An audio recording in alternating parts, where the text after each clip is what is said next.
Subscribe now and press the bell icon.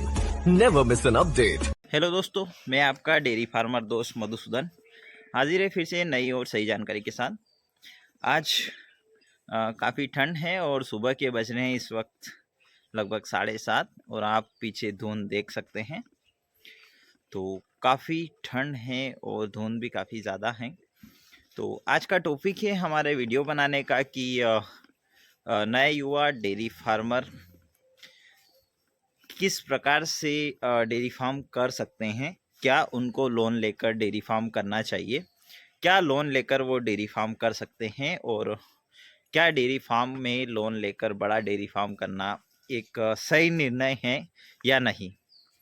तो जानते हैं इसी बात पर हम चर्चा करने वाले हैं। लोन लेकर डेयरी फार्म करना सही है या नहीं। तो जैसा कि यदि आप बड़ा डेयरी फार्मिंग करना चाहते हैं और कहीं ना कहीं आपने अभी तक डेयरी फार्म नहीं किया है, आपको पशुओं का नॉलेज नहीं है, आपने डेयरी फार्म नहीं किया है 1 से 2 गाय का भी, तो आप बड़ा लोन लेकर डेयरी फार्म करना काफ़ी मुश्किल होगा। और कहीं ना कहीं डेयरी फार्म में कई सारी समस्याएं आती हैं। हमने बहुत सारे वीडियो ऐसे बनाए हैं जिसमें डेयरी फार्म की समस्याएं आपको बताई हैं।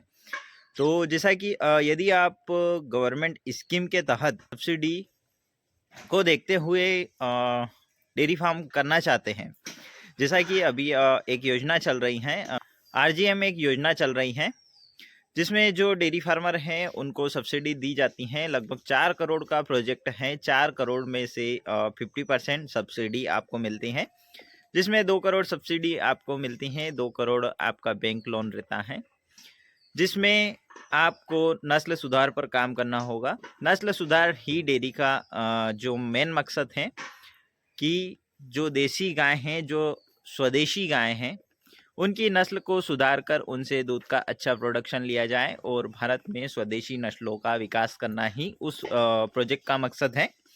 तो कहीं ना कहीं 4 करोड़ की जो प्रोजेक्ट है उसमें 2 करोड़ की सब्सिडी है, 2 करोड़ आपका बैंक लोन रहेगा, जिसमें आपको हर साल नस्ल सुधार करना होगा, जिसमें 200 पशु आपको रखना होगा और पशु शेड आपको लगाना होगा। अच्छा मैनेजमेंट होना चाहिए और स्वदेशी नस्लें गिर, सिंधी, राठी, साहिवाल, देसी और भैंस का भी आप कर सकते हैं।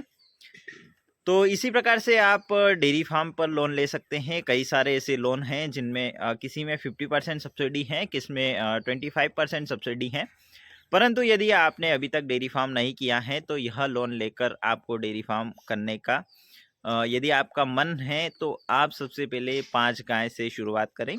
5 गाय आप संभाल लें, लगभग 6 से 7 महीने एक लैक्टेशन उन 5 गायों का आप रख रखाव करें और उनसे अच्छा दूध का प्रोडक्शन लें। उनकी बीमारियों में समझें, उनकी सारी डिटेल्स समझे आप एक लैक्टेशन पूरा, जिससे कि आपको पशु का काफ़ी नॉलेज हो जाएगा। उसके बाद में आप डेयरी फार्म का बड़ा लोन ले सकते हैं और डेयरी फार्म को सफल बना सकते हैं।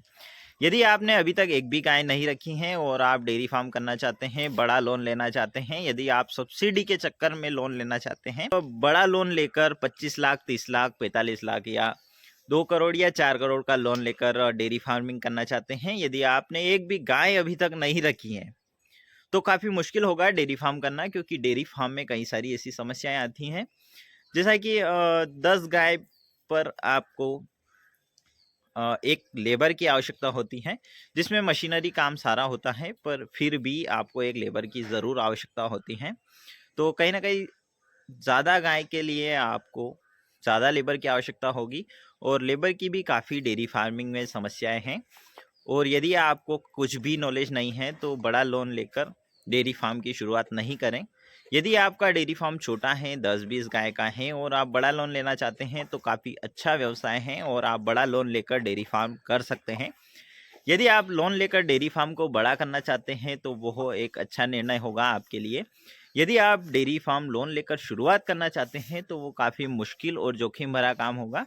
डेयरी फार्म हम लोन लेकर बड़ा कर सकते हैं, पर शुरुआत करना काफ़ी मुश्किल होती है। बिना नॉलेज के शुरुआत काफ़ी मुश्किल होती है।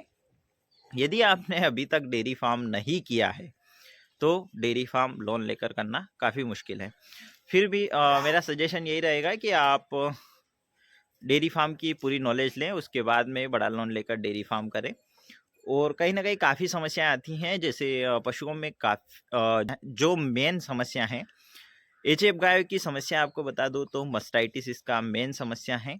मास्टाइटिस काफ़ी खतरनाक गंभीर बीमारी है। यदि हम दूध का ही प्रोडक्शन लेना चाहते हैं, दूध का ही हमको गाय से प्रोडक्शन लेना है और जो काफ हैं उनको भी हमें रेडी करना है, परंतु जब दूध का प्रोडक्शन लेना है और उनको थनैला जैसी गंभीर बीमारियां हो जाएगी, तो आपका पूरा फार्म बर्बाद हो जाएगा और कहीं ना कहीं दूध का प्रोडक्शन नहीं हो पाएगा और आप काफ़ी समस्या में आ सकते हैं।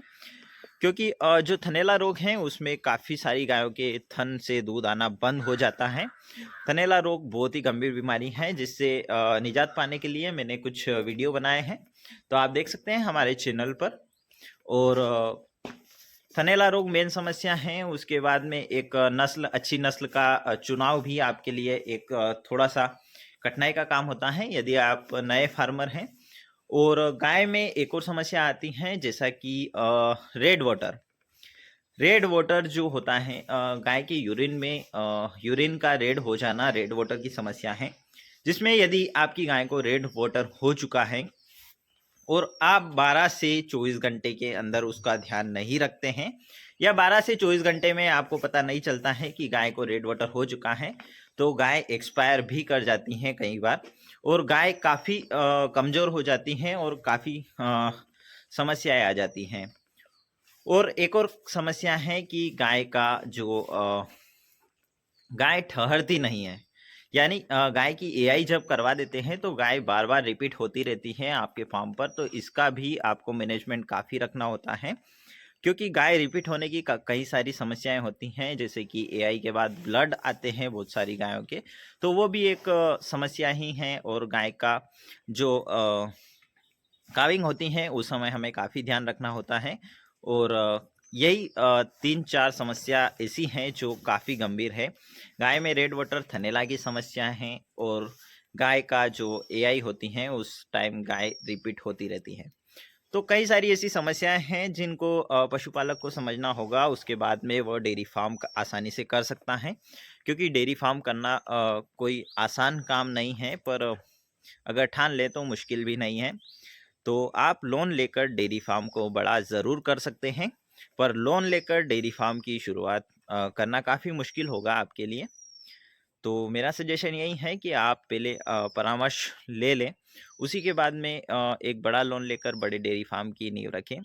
यदि आपने छोटा डेयरी फार्म कर रहे हैं, छोटे लेवल पे कर रहे हैं और आप बड़े लेवल पर जाना चाहते हैं, तो कोई कठिनाई का काम नहीं है, आप आसानी से कर सकते हैं। और भी अधिक जानकारी के लिए आप चैनल को सब्सक्राइब करें, वीडियो को शेयर और लाइक ज़रूर करिएगा, जिससे कि सभी को मदद मिल सके। Thank you for watching, thank you for subscribe, thank you for like. मिलते हैं अगले वीडियो में।